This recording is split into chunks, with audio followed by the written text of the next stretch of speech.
Saya tak tahu nak cakap apa lagi. Hampa dan sedih. Kes orang kena scam ni bertambah kalau nak dibandingkan dengan tahun lepas. Ini kereta akhbar daripada Berita Harian. Ada 12,110 kes yang berjumlah 573 juta. Hanya pada suku pertama tahun ini, tahun 2025. Dan data ini meningkat berbanding dengan 519 juta tahun lepas. Kes pun meningkat juga. Tahun ni 12,000, tahun lepas 10,715 kes. Astaghfirullahalazim. Dikala teknologi dengan maklumat lagi senang, lagi mudah untuk disampaikan, tetapi dalam masa yang sama, scammer pun boleh scam orang-orang ini. Itu yang saya tak faham. Kategori kes scam ini terbagi kepada 6 kategori. So, this is very, very important. Yang pertama, jenayah telekomunikasi.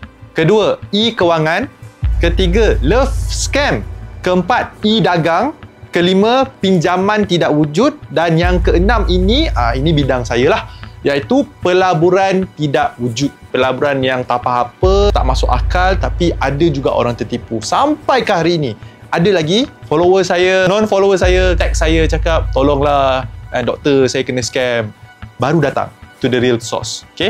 Video ni saya harap anda tengok dan kongsikan kepada ahli keluarga anda, kepada rakan-rakan anda, semua orang terutamanya rakyat Malaysia lah, supaya cakna ataupun ada ilmu tentang scammer ini, supaya anda dapat menyelamatkan diri anda daripada terus kena scam. Anda mungkin tak pernah kena, tapi trust me, okay? Kalau anda tak tambahkan ilmu, anda tak protect diri anda, satu hari nanti scammer dia pandai tau. Dia akan buat macam-macam cara untuk scam orang. From their perspektif, sale mereka meningkat. Sebelum ni 519 juta. Tahun ni 573 juta.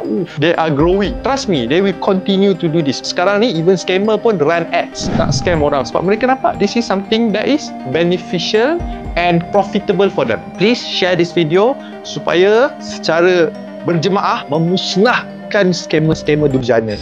Poin yang pertama, jangan mudah percaya. Buat due diligence. Semak sebelum ambil apa-apa tindakan. Benda ini bukan sahaja untuk kes pelaburan, tetapi dia meliputi apa-apa saja maklumat yang anda dapat. Please check, please do your due diligence. Saya bagi contoh, 2 contoh. Yang pertama, kalaulah nampak ada ads ataupun anda dimasukkan ke dalam mana-mana grup Telegram ke whatever it is, and then dekat situ first thing that comes up adalah peluang untuk pelaburan misalnya. First thing first, semak kesahihan maklumat tersebut. Contohnya mereka mengaku mereka datang daripada syarikat XYZ. Semak kewujudan syarikat XYZ itu. Jangan terus percaya dan jangan tanya orang yang menawarkan anda perkhidmatan itu. Tanya orang pihak ketiga. Go to the different source supaya anda dapat independent information. Itu yang paling-paling penting. Contohnya, anda nampak saya, tiba-tiba saya teks anda. Ada masa saya nak teks, tiap orang teks. Okay? WhatsApp pula tu. Uish. Ada nombor telefon menggunakan muka saya. Semak, betul ke? Saya datang untuk menawarkan kepada anda secara direct. Macam mana nak tahu? Saya ada banyak social media. And social media saya pula semuanya ada repeat verification. So semak, tanya dekat Instagram, tanya dekat TikTok, tanya dekat komen. Let's say saya tak jawab, tak jawab, betul kot? No. Orang yang tag saya ni beratus-ratus orang setiap hari. Saya tak ada masa pun nak semak satu.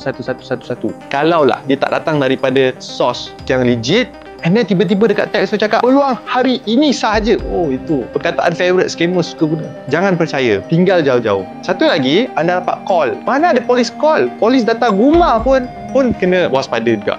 Zaman sekarang ni scammer macam-macam cara dia orang guna. Macam mana nak tahu benda ni betul ke tak? Call balik balai polis yang terdekat dengan kawasan anda. For example, kalau anda dapat call daripada polis, ini scammer, tutup, call balik. Kalau anda perasan semua nombor-nombor scammer ni semuanya nombor mobile phone. Ada pula mobile phone. Saya geram. Banyak follow saya kena scam disebabkan scammer-scammer. Yang kedua, tak upgrade ilmu kewangan. Ini very spesifik untuk konteks pelaburan. Something yang saya belajar daripada Warren Buffett. Never invest in any investment that you don't understand. Jangan sesekali melaburkan duit anda kat tempat yang anda tak tahu, yang anda tak biasa. Contohnya ada this new investment scheme dekat crypto, whatever lah, coin yang anda pun tak pernah dengar, first time dengar. Tapi bila nampak dekat dalam group tersebut, semua orang post result, ini semua boleh ditipu. So post result anda pun terpercaya. Bila anda lihat, study dulu. study whatever investment itu. Jangan study dalam grup tu. Ini pun satu hal. Study again pihak ketiga. Find an independent source. Tengok, type Google, type nombor ni. Ada orang pernah report nombor ni nombor scammer, so dia akan muncul sama dekat website PDRM ke ataupun dekat Truecaller, Whoscaller dan sebagainya. So this is something for you to prevent yourself daripada tertipu dengan scammer-scammer ini. So kena upgrade ilmu kewangan. Sebab bila anda tahu macam mana nak kembangkan duit anda dengan cara yang betul, anda takkan terpedaya dengan scammer-scammer ini. Saya bagi contoh, pemilik syarikat hilang 1.8 juta online investment scam sebab dijanjikan 200% keuntungan. Mana-mana orang yang ada ilmu kewangan, sikit pun sikit, anda akan tahu there's no such investment yang boleh bagi 200% keuntungan dalam masa 3 bulan. Mustahil. Dan yang ketiga, tak cakna isu semasa and malas membaca. Peribahasa, membaca jambatan ilmu.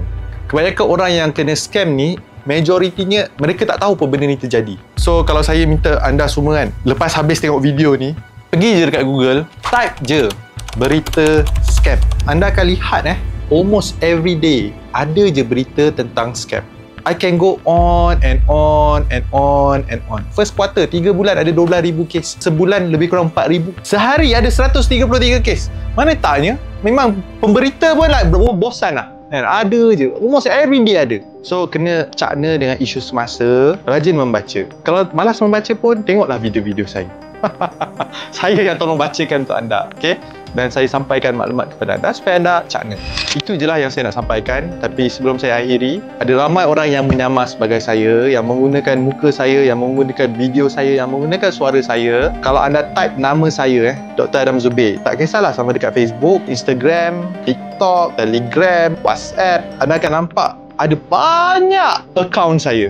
Akaun saya hanya ada satu je, akaun yang legit. YouTube channel ini pun menggunakan handle @Dr. Adam Zubir sahaja. Tidak ada noktah, tidak ada underscore, tidak ada alias, tidak ada space, tidak ada R kat belakang, tidak ada I kat belakang, tidak ada official, tidak ada. Hanya ada @Dr. Adam Zubir. Semua social media saya. Dan ada blue tick verification. Yang lain-lain yang gunakan nama saya Dr. Adam Zubir tu, saya mohon untuk anda report dan block supaya tak tertipu dengan scammer-scammer ini. Sebab scammer-scammer ini menggunakan nama saya. Okay, so that's all from me. Thank you very much. I'll see you in my next video.